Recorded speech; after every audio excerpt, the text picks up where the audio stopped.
बात जागृत होती रहनी चाहिए कि ये शरीर वास्तविक परमात्मा के लिए ही मिला है। रेवा नदी के तट पर स्थित विविध शिवलिंग महात्म्य वर्णन के क्रम में द्विज दंपत्ति का वृतांत। सूत विवाच कालंजरे गिरो दिव्ये नीलकंठो महेश्वरः लिंगरूपः सदन चैव भक्तानंद प्रदर्शनम् महिमा तस्य दिव्योऽस्ति श्रुति स्मृति प्रकीर्तितः तीर्थं तदाख्यया तत्र स्नानात् पातकनाशकृत् रेवातीरे यानि सन्ति शिवलिंगानि सुव्रताः सर्वशौक्यकराणि तेषां संख्या न विद्यते। दिव्य कालंजर पर्वत पर नीलकंठ नाम से महादेव लिंग रूप से निवास करते हैं, जो भक्तों को सदा आनंद देने वाले हैं। उनकी महिमा परम दिव्य है, जिसका वर्णन वेद तथा स्मृतियों में किया गया है। वहाँ पर नीलकंठ नामक तीर्थ है, जो स्नान करने से मनुष्यों के पापों को नष्ट करने वाला है। हे सुव्रतो, रेवा नदी के तट पर जितने शिवलिंग हैं उनकी गणना नहीं की जा सकती, उनकी गिनती नहीं हो सकती। वे सभी प्रकार सबको सुख देने वाले हैं। साक्षात रुद्र स्वरूप वह रेवा दर्शन मात्र से पापों का नाश कर देने वाली है, और उसमें जो भी पाषाण स्थित हैं वे सब शिव स्वरूप हैं। फिर भी हे मुनि, भोग एवं मोक्ष को देने वाले प्रधान शिवलिंगों का वर्णन यथोचित रूप से कर रहा हूँ। वहाँ आर्तेश्वर नामक लिंग है, जो सभी पापों को दूर करने वाला है। इसी प्रकार परमेश्वर एवं सिंहेश्वर नामक लिंग भी कहे गए हैं। इस प्रकार वहाँ पर शर्मेश्वर, कुमारेश्वर, पुंड रीकेश्वर एवं महामंडपेश्वर नामक शिवलिंग हैं। वहाँ नर्मदा नदी के किनारे दर्शन मात्र से पापों को नष्ट करने वाला तीक्ष्णेश्वर नामक शिवलिंग है, तथा पापों को दूर करने वाला धुंधेश्वर नामक शिवलिंग भी है। शूलेश्वर, कुंभेश्वर, कुबेरेश्वर तथा सोमेश्वर नामक शिवलिंग भी प्रसिद्ध हैं। नीलकंठ तथा मंगलेश तो महामंगल के स्थान हैं, और महाकपीश्वर महादेव की स्थापना स्वयं हनुमान जी ने की थी। इसी क्रम में करोड़ों हत्याओं के पापों को नष्ट करने वाले, संपूर्ण कामना का फल प्रदान करने वाले और मोक्षदायक नंद के देव भी कहे गए, जो अति प्रसन्नतापूर्वक नंदिकेश्वर का पूजन करता है उसे संपूर्ण सिद्धियां नित्य प्राप्त होती हैं, इसमें संशय नहीं है। हे श्रेष्ठ मुनियों, वहाँ रेवा नदी के तट पर जो स्नान करता है उसकी समस्त इच्छाएं पूर्ण हो जाती हैं तथा उसके सारे पाप नष्ट हो जाते हैं। ऋषिगण बोले, उस नंदकेश्वर लिंग का ऐसा महात्मा क्यों है? आप इस समय कृपा करके उसे बताओ। सूत जी बोले, हे ऋषियों, आप लोगों ने बड़ा उत्तम प्रश्न किया। इस विषय में मैंने जैसा सुना है वैसा कह रहा हूँ। सौनक आदि सभी मुनि लोग आदरपूर्वक सुने। पहले समय में युधिष्ठिर के प्रश्न करने पर ऋषि व्यास जी ने जैसा कहा था, वही बात मैं आप लोगों के स्नेह के कारण कह रहा हूँ। रेवा नर्मदा नदी के पश्चिमी तट पर कर्णिकी नाम से एक नगरी विराजमान है, जो संपूर्ण शोभा से युक्त है और चारों वर्णों से भरी हुई है। वहीं उतत्य के कुल में उत्पन्न कोई श्रेष्ठ ब्राह्मण रहते थे। अपनी पत्नी को अपने 2 पुत्रों को सौंपकर काशी चले गए। वह विप्र वहीं पर मर गए, और जब उसके पुत्रों ने यह समाचार सुना तो दोनों पुत्रों ने उसका श्राद्ध आदि कृत्य कर दिया। पुत्रों का हित चाहने वाली उसकी पत्नी ने अपने बालकों का लालन पालन किया, और पुत्रों के बड़े हो जाने पर उसने कुछ धन बचाकर शेष धन का बंटवारा कर दिया। उसने कुछ धन अपने मरण कृत्य के लिए सुरक्षित कर अपने पास रख लिया। कुछ समय बीतने पर मरणासन्न होने पर उस ब्राह्मणी ने अनेक प्रकार के पुण्य कार्य किए, किंतु हे द्विजो, दैवयोग से वह ब्राह्मणी मरी नहीं। और जब दैववश उन दोनों की माता के प्राण नहीं निकले, तब माता के उस कष्ट को देखकर उनके दोनों पुत्रों ने कहा, पुत्र बोले, हे माँ, अब किस बात की कमी रह गई जिससे आपको यह मान कष्ट मिल रहा है? आप शीघ्रता से हमें बताएं, हम लोग प्रेम पूर्वक उसे करेंगे। सूत जी बोले, यह सुनकर माता ने कहा कि कमी तो बहुत रह गई है, किंतु यदि आप लोग उसे पूरा करो तो शुभ पूर्वक मेरी मृत्यु हो सकती है। तब उसका बड़ा बेटा उसने कहा कि आप बताओ, मैं उसे अवश्य पूरा करूँगा। तब उसने कहा, हे पुत्र, मेरी बात प्रेम से सुनो। पहले मेरी इच्छा काशी जाने की थी, किंतु वैसा नहीं हो सका और अब मैं मर रही हूँ। हे पुत्र, तुम आलस्य का त्याग कर मेरी अस्थियों को काशी में और काशी जाकर गंगा जल में फेंक देना, तुम्हारा कल्याण होगा, इसमें संशय नहीं। सूत जी बोले, माता के इस प्रकार कहने पर माता में भक्ति रखने वाले उस बड़े बेटा ने सुव्रता मरणासन्न माता से कहा, पुत्र बोला, हे माता, आप सुखपूर्वक अपने प्राणों का त्याग कर दो, मैं सर्वप्रथम आपका यही कार्य करूँगा। सबसे पहले आपका कार्य करने के बाद ही अपना कोई और अन्य कार्य करूँगा, इसमें संशय नहीं। इसके बाद अपनी माता के हाथ में जल देकर जो ही पुत्र घर गया, तभी वह शिव जी का ध्यान करती हुई वहीं मर गई। तब उसका जो भी कृत्य था वह सब भली भांति करके पुनः सारा मासिक पिंड दाना आदि कार्य करके वह काशी जाने को तैयार हो गया। और दोनों में ज्येष्ठ पुत्र जो सुबाद नाम से प्रसिद्ध था, वह उसकी अस्थियों को लेकर के तीर्थ की कामना से निकल पड़ा। श्राद्ध, दान तथा ब्राह्मण भोजन आदि उत्तम विधि संपन्न कर अपनी भार्या और पुत्रों को आश्वासन देकर माता का हित करने की इच्छा से किसी सेवक को बुलाकर उसी के साथ मंगल स्मरण करके वह द्विज अपने घर से चल दिया। उस दिन उसने 1 योजन चलकर सूर्यास्त होने पर किसी विशांति नामक शुभ गांव में जाकर ब्राह्मण के घर में निवास किया। उसके बाद उस द्विज ने विधि पूर्वक संध्या आदि सत्कर्म किया और अद्भुत क्रियाकलापों से भगवान शंकर की स्तुति की। इस प्रकार सेवक के सहित वह ब्राह्मण वहाँ रुका रहा और 2 मुहूर्त भर रात बीत गई। हे मुनियों, इसी बीच वहाँ जो आश्चर्यमयी घटना घटी उसे आप लोग सुने, मैं आप लोगों को बता रहा हूँ। सूत जी बोले, हे ऋषियों, वहाँ पर आंगन में एक उत्तम गाय बंधी थी। रात को जब बाहर गया हुआ गृहपति ब्राह्मण आया, तब हे मुनीश्वरों, गाय को बिना दुही हुई आंगन में स्थित देख करके खिन्न हो उसे दोहने की इच्छा से उसने अपनी पत्नी से कहा, हे प्रिय, तुमने अभी तक गाय नहीं दुही। पत्नी ने कहा, पत्नी ने ऐसा कहकर वह बछड़े को ले आया। और इसके बाद हे मुनियों, दोहने के उद्देश्य से शीघ्र ही स्त्री को बुलाकर दूध की इच्छा वाला वह गृहपति ब्राह्मण स्वयं ही बछड़े को खूंटे में बांधने का प्रयत्न करने लगा। हे सुव्रतो, ब्राह्मण द्वारा खींचे जाने पर बछड़े ने उसके पैर में लात मार दी और जिससे ब्राह्मण को कष्ट हुआ। उस पाद प्रहार के कारण क्रोध से तमतमाए हुए उस ब्राह्मण ने कोहनी से उस बछड़े को जोर से मारा।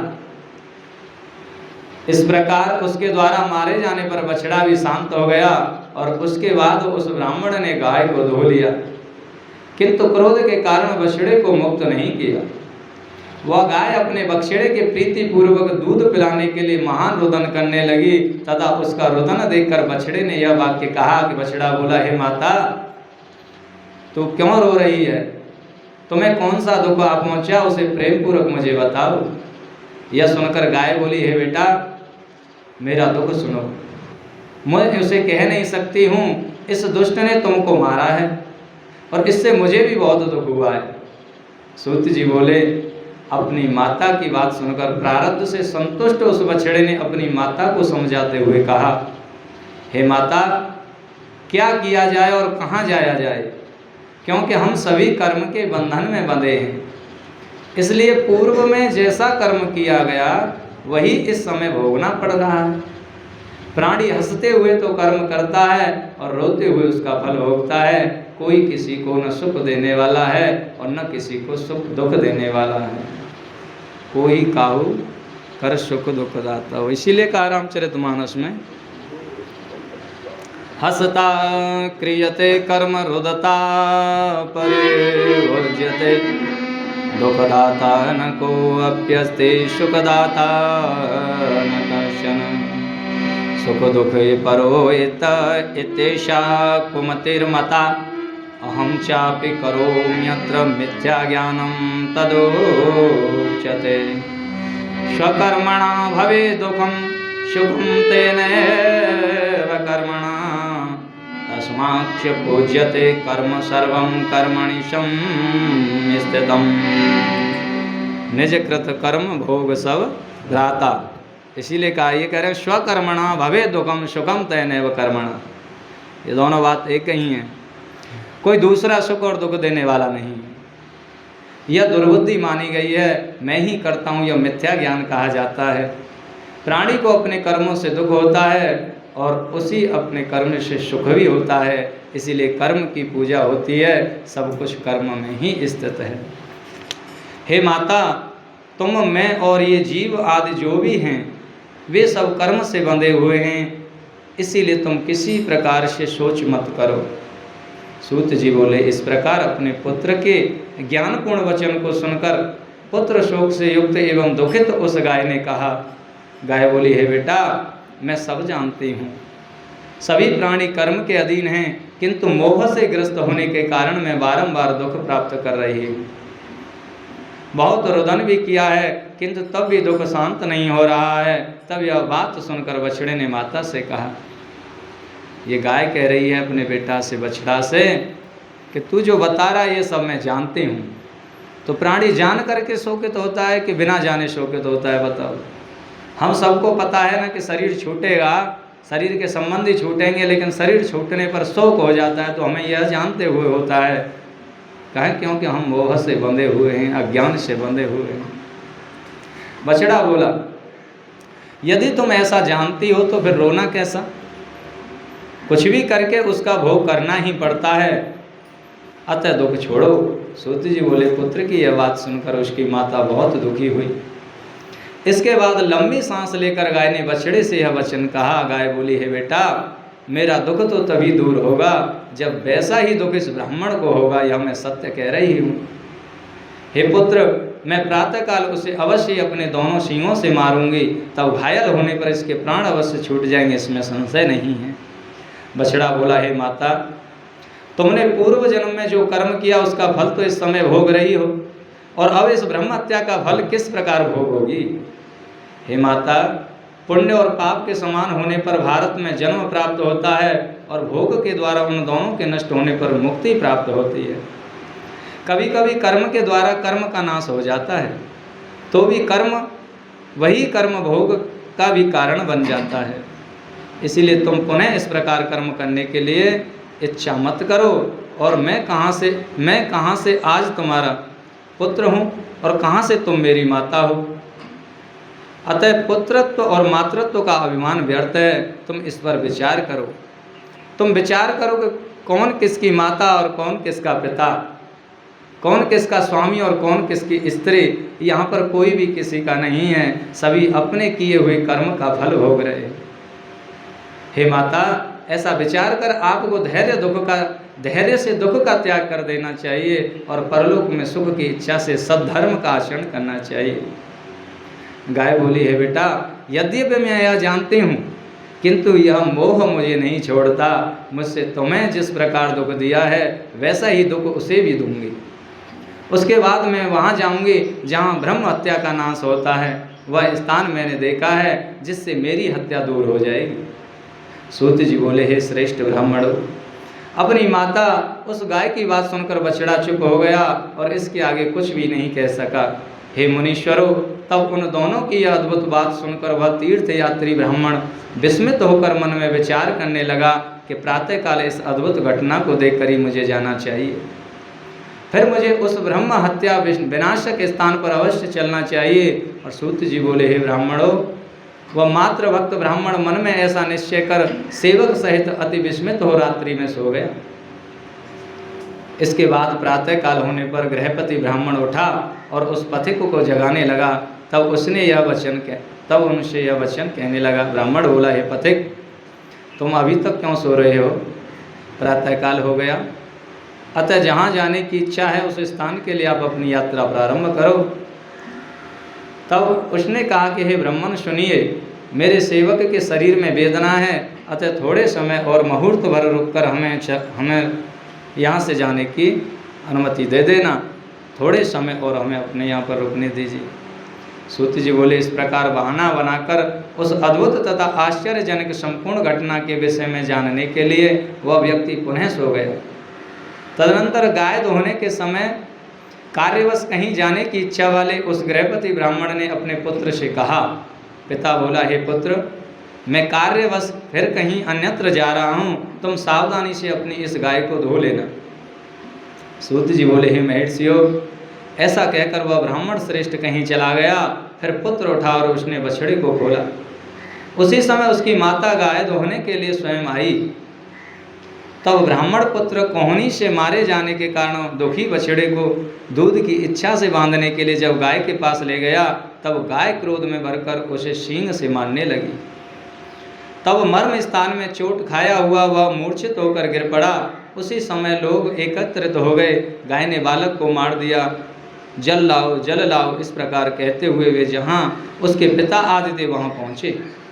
जब तक उसे बचाने का प्रयत्न किया गया, इतने में ही वह बालक मर गया। बालक के मर जाने पर वहाँ हाहाकार मच गया और उसकी माता दुखी हो उठी और बारंबार रोने लगी। अब मैं क्या करूँ, कहाँ जाऊँ, कौन मेरे दुख को दूर करेगा? इस प्रकार विलाप करके उसने गाय को मारकर उसका बंधन खोल दिया। श्वेत वर्ण वाली वह गाय ब्रह्म हत्या के पाप से श्याम वर्ण की हो गई। सभी लोग आपस में जोर जोर से कहने ले, देखिए यह कैसा आश्चर्य है। यानी कि वो सफ़ेद जो गाय थी उसका रंग काला हो गया। तब यात्री ब्राह्मण यह आश्चर्य देखकर चल दिया और वह गाय जहाँ गई वहाँ उसके पीछे पीछे वह ब्राह्मण भी गया। वह गाय अपनी पूंछ ऊपर उठाए शीघ्र ही नर्मदा नदी की ओर आकर इन नंदकेश्वर के निकट नर्मदा नदी के जल में 3 बार नहा करके पुनः श्वेत वर्ण की हो गई। फिर वह जैसी आई थी वैसे चली गई। इससे ब्राह्मण आश्चर्यचकित हो गया और वह बोला, अहो, ब्रह्म हत्या का नाश करने वाला यह तीर्थ परम धन्य है। तब तो स्वयं उस ब्राह्मण ने सेवक के साथ वहीं स्नान किया और स्नान करके उस नदी की प्रशंसा करते हुए वे दोनों चल दिए। इसके बाद मार्ग में आभूषण से भूषित कोई सुंदर स्त्री उन्हें मिली और उसने पूछा, हे पथिक, आप चकित होकर कहाँ जा रहे हैं? हे विप्रवर, छल त्याग कर आप मेरे सामने सत्य सत्य कहिए। सूत जी बोले, उस स्त्री की बात सुनकर ब्राह्मण ने सारी घटना यथार्थ रूप में बता दी। फिर स्त्री ने उस ब्राह्मण से कहा, तुम यहाँ रुको। तब उसकी बात सुनकर वह ब्राह्मण रुक गया और विनम्र होकर बोला कि तुम क्या कहती हो, मुझे यह बताओ। तब वह पुनः बोली, तुमने जिस स्थल को अभी देखा है वहीं अपनी माता की अस्थियों को विसर्जित कर दो, अन्यत्र क्यों जाते हो? हे पथिक श्रेष्ठ, ऐसा करने से तुम्हारी माता साक्षात दिव्य तथा उत्तम शरीर धारण कर शीघ्र ही शिव की कृपा से सद्गति को प्राप्त कर लेंगे। हे ब्राह्मण श्रेष्ठ, वैशाख मास के शुक्ल पक्ष की सप्तमी के शुभ अवसर में यहाँ सर्वदा गंगा जी आती हैं।